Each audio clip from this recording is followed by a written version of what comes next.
Hey, Gracie's here with our cocktails.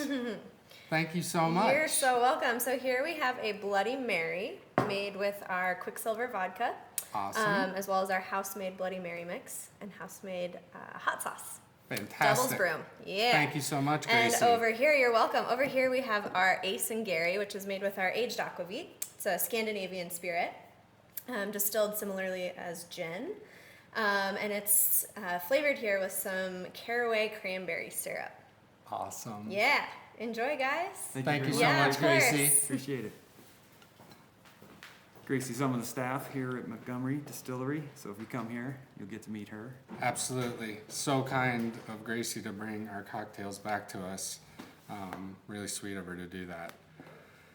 And again, here at Montgomery Distillery with Kobe, the co-founder, or actually founder of MicroShiner. Cheers, Kobe. Cheers, Ryan. Welcome back to the podcast. Thanks for being here.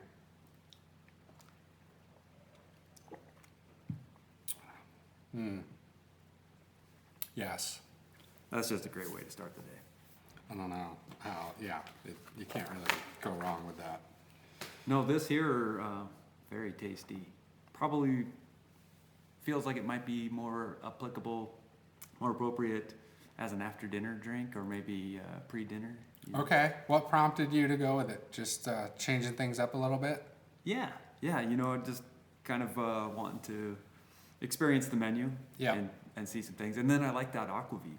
I think it's interesting. You don't see it all that many places. You can go to a half dozen bars and they don't even know what it is. They've never heard of it. Right. Yep. Right.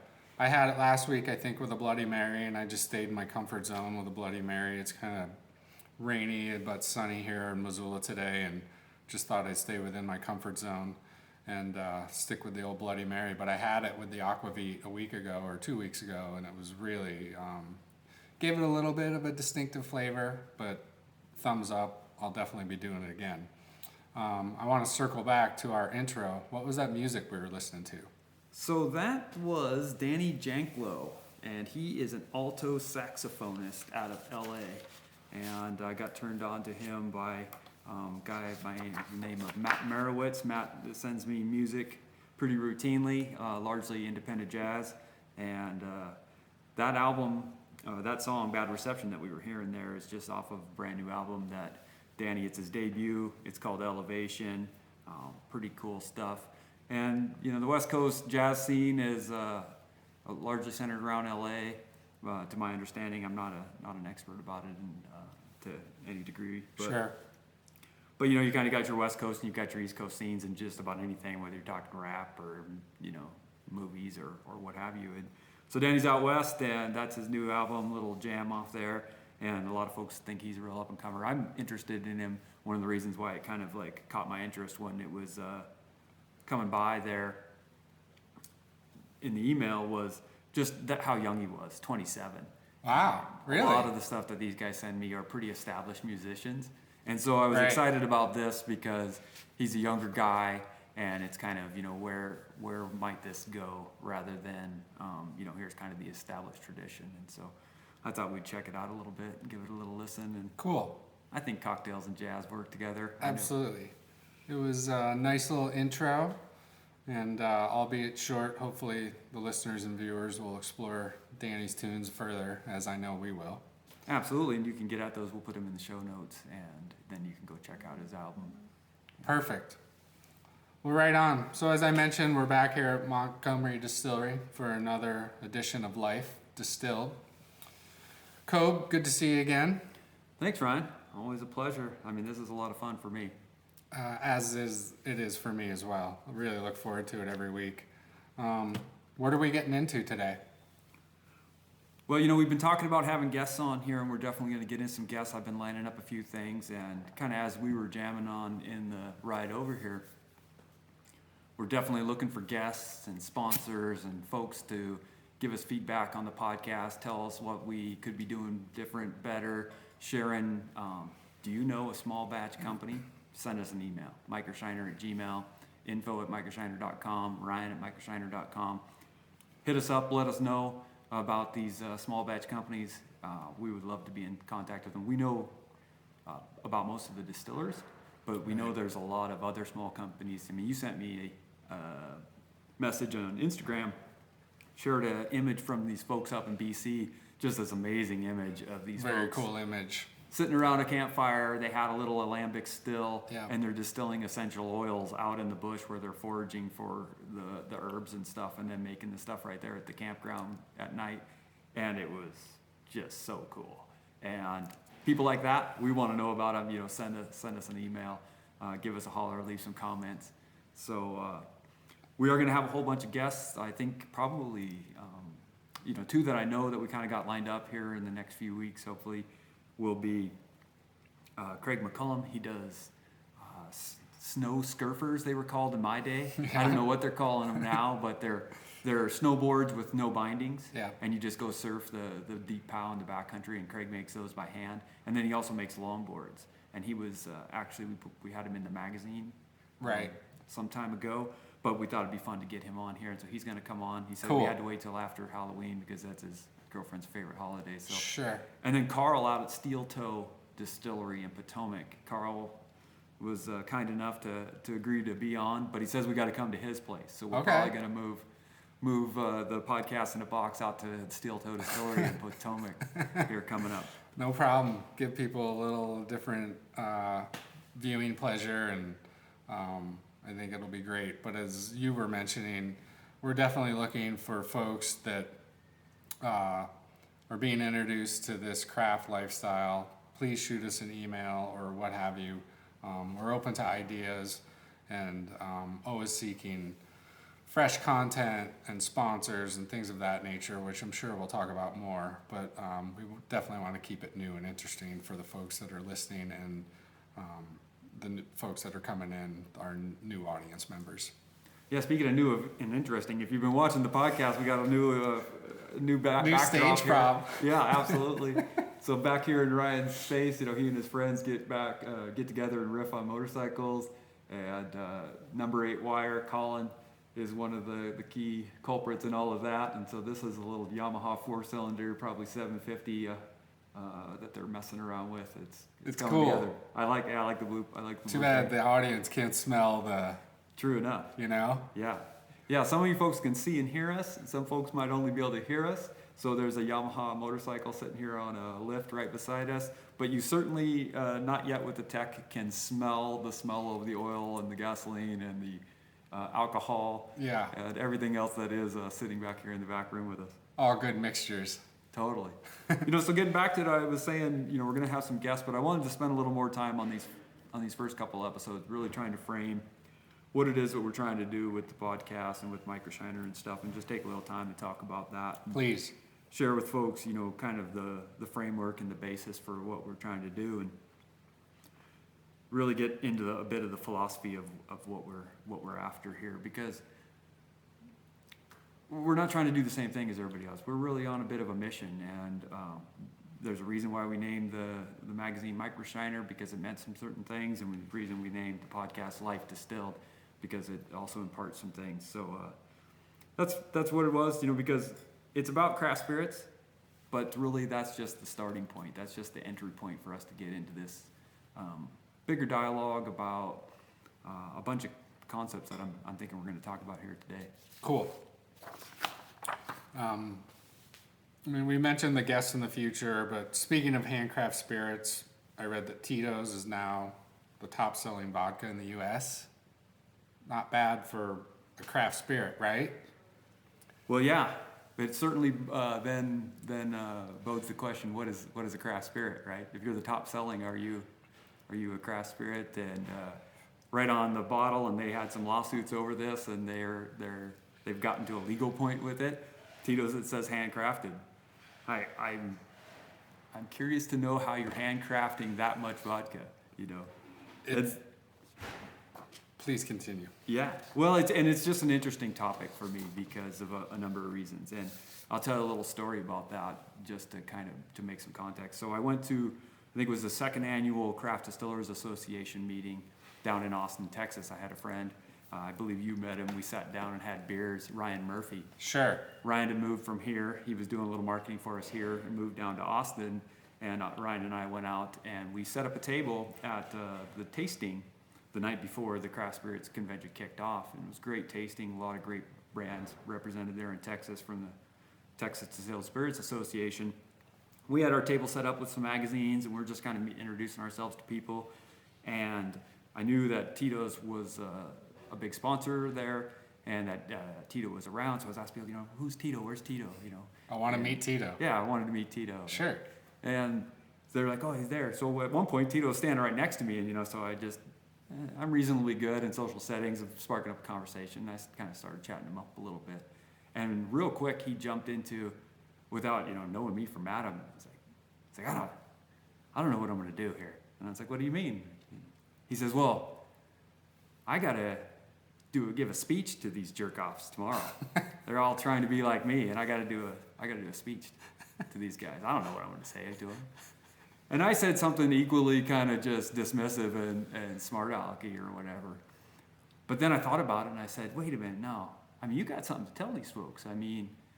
Here you're kind of a progenitor of this scene, a forerunner of this whole movement.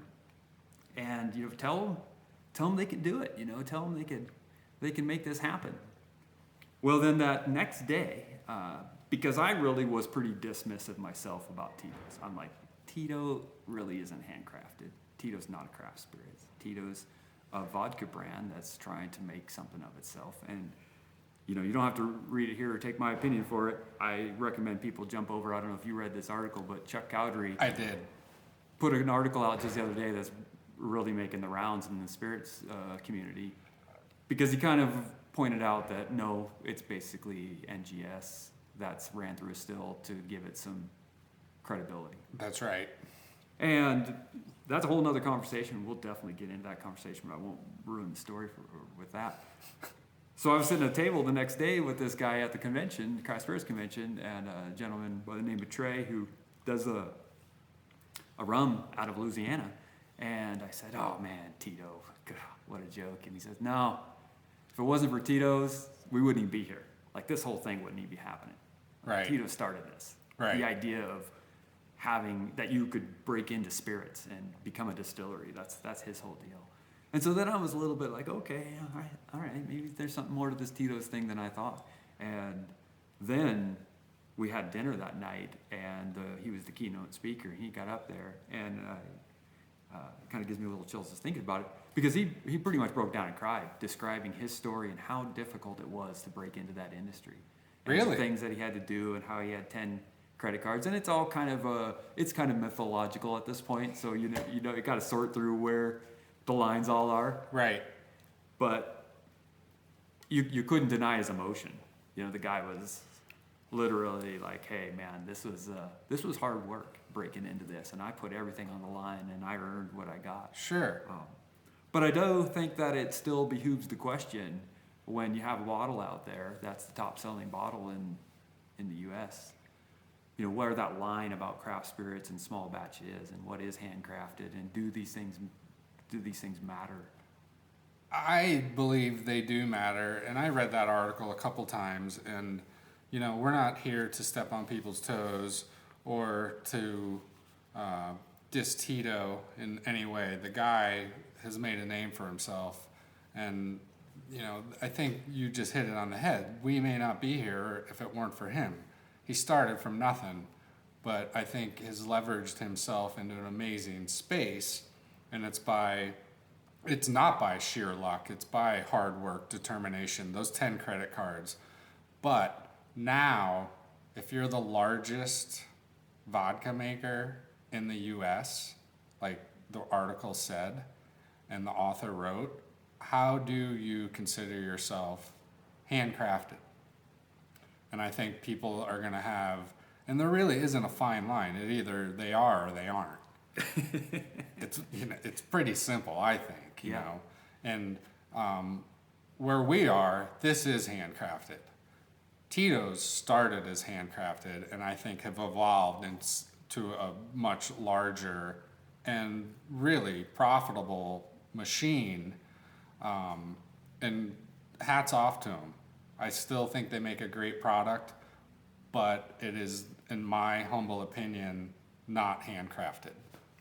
Yeah, where I go with it is not to take anything away from what they're doing, because I understand about economies of scale and price points and things.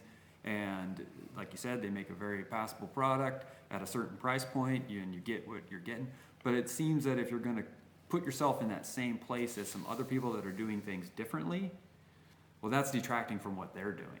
If there's a guy that has a small rectifier still, and he is making vodka by taking grain, milling it, mashing it, putting it through the still, and coming out with something that, and we can get into this when we have a distiller on, because there's a real specific definition of what vodka is even. And sometimes these things aren't even actually vodkas, to be technically correct. He makes, goes to the trouble to make a vodka. Well, that's different than somebody that's buying NGS and running through a still and kind of changing the flavor profile a little bit and coming out with a different product at the end. That's right.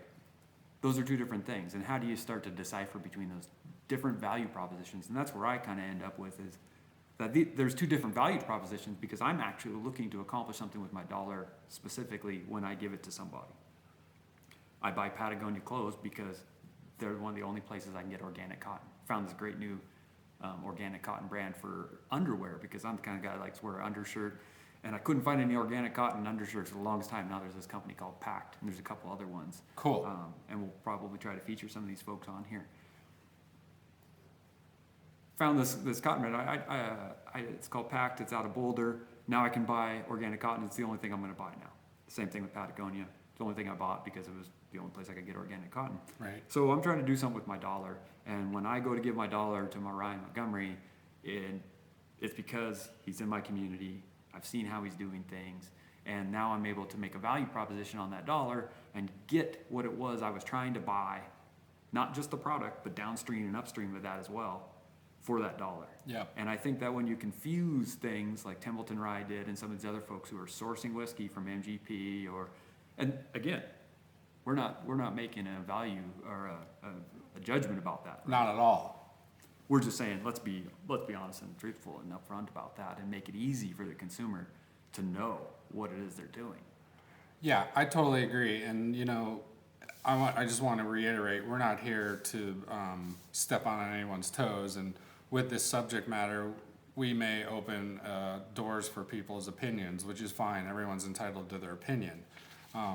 But again, when you're the largest producer of handcrafted vodka in the U.S., then I think it's just a little bit of it's not, as I said, it's not that fine line.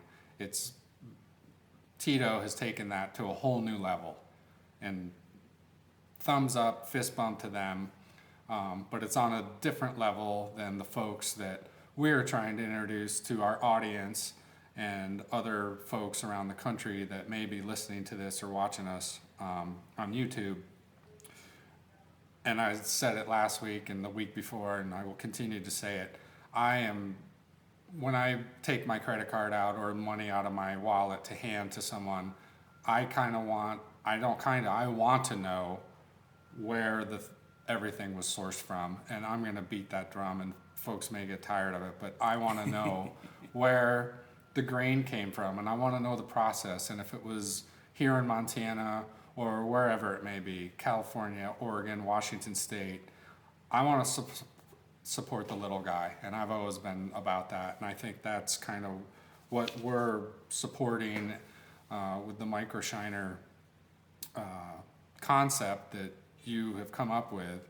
And I think there is that small audience, and to go into another article that I read recently, it was, and I'll kind of hand it off to you, about the microbrews or microbreweries that are trying to distinguish themselves.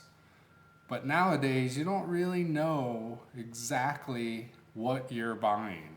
You think you're buying a small, handcrafted brew when you go to the grocery store or liquor store. But now there's the new label that allows folks to know, hey, this is from a small batch facility. And Can you enlighten us about that? I can share some of my thoughts about it, certainly. You know, I'm not an expert about what the Brewers Association is exactly trying to do with their independent label. You know, I think the crux of the matter is just as you mentioned, which is that there needs to be a way for consumers to know. There has to be some criteria that are defined, and Yep. then some way for the consumer, when they're looking on the shelf, to know, is this fall into that cohort that I am trying to put my dollar towards? Because as you mentioned, the big brands are now starting to go out because the craft brewers are taking enough market share that they're impacting their bottom line. They're going out. Their way to do that is they got a lot of capital, so they go and go buy a Goose Island, or they're going to go buy an Elysian, and they're going to try to make that into a way to win back some of those customers. And it's going to work for a little while. And it still means that the folks need to be able to decipher between those two things. And the independent brewers have come up with that independent brewer label, and they're putting it on things. And I think there's going to be some other ways. You know, we're working on some things here that not quite ready to unveil because they're not quite in place yet, but some ways for people to do the same thing on the spirit side. We don't qualify what is a craft spirit. There's some other entities out there doing that. ADI does that. ACSA does that. Right.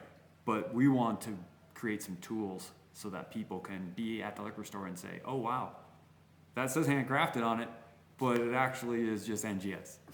Right. It's not the same as this other guy that mashed, milled, and did all these other things. Right. And it doesn't warrant the $40 price tag, even though it's got a really cool looking label, because Right. that's where all the money's going, is the label and the marketing. Right. That's right. You know, I think the big question is, does any of this matter, right? I believe it does. Yeah, you know, and that's a conversation that everybody has to have with themselves. But to your point about, you know, we called this MicroShiner because we wanted to shine on the micro brands and the small is beautiful brands that are out there doing things on a small scale that they decided they want to keep small, what people call a lifestyle business, what people used to call a mom and pop business. Yep. They want to have a business in their community and live their lives. And we all need those businesses, and this is we were here to support those. 100%. And so we think it does matter. That's why we called ourselves MicroShiner. There's a reason we called ourselves Life Distilled. And what it gets back to is, I read an article from Ali El Idrisi, butcher his name here, but it was he's from upchoose.org or .com. Definitely go check it out. We'll link to it in the notes. But I was reading it on Newco Shift on Medium, and it's a great article about the consumption economy, consumption lifestyle, right? Consumers just buying stuff and cycling through things, and people put new stuff on the shelf just so that the people will throw it away and buy new stuff. And one of his points was that we're using, by August 2nd this year, we had already passed the point of what the earth can produce and what energy from the sun we were getting. So we were overextending ourselves, we were living on credit, and by the end of the year, we'll have used 1.7 planets worth of resources to live our lifestyle. And we can argue about that all day, and I mean, jump on the comments, light me up. Sure. I love this debate. We could talk about it, you know, give me a phone call. Sure. We could talk about that, because a lot of people don't believe that at all, right? And Right. that's a worthwhile thing to discuss. But the fact is, they've done a ton of psychological research, and no one's happy. So even if it's not true that we're using up too many resources and we're overextending ourselves and the planet, we're not happy with this lifestyle. And the thing that they have found actually makes people happy is relationships. And that's the other thing of what we're trying to do is, we don't want you to have a relationship with this camera and your phone and talking to us. We're just here to inspire you to go out the door, go find the Montgomery Distillery in your backyard. Yep. Or if you're into brew or if you're into tea, I don't really care what it is. We hope to have them all on here. We hope to introduce you to all those things. But go find those people. Yep. And have that relationship, because that's what's going to make you happy inside. And that's what we're really trying to help people do. And we Totally. think that that will then fall into an economy that works, sustainable lifestyle that will work, and that these things will follow and build on themselves. Yeah, I mean, just to reiterate what you were saying, we want folks to go out and seek out, keep the money in your community, and just continue to support local, I think is pretty much what we want folks to do. Absolutely, small and local. That's what we are after. That's who we want to introduce you to. And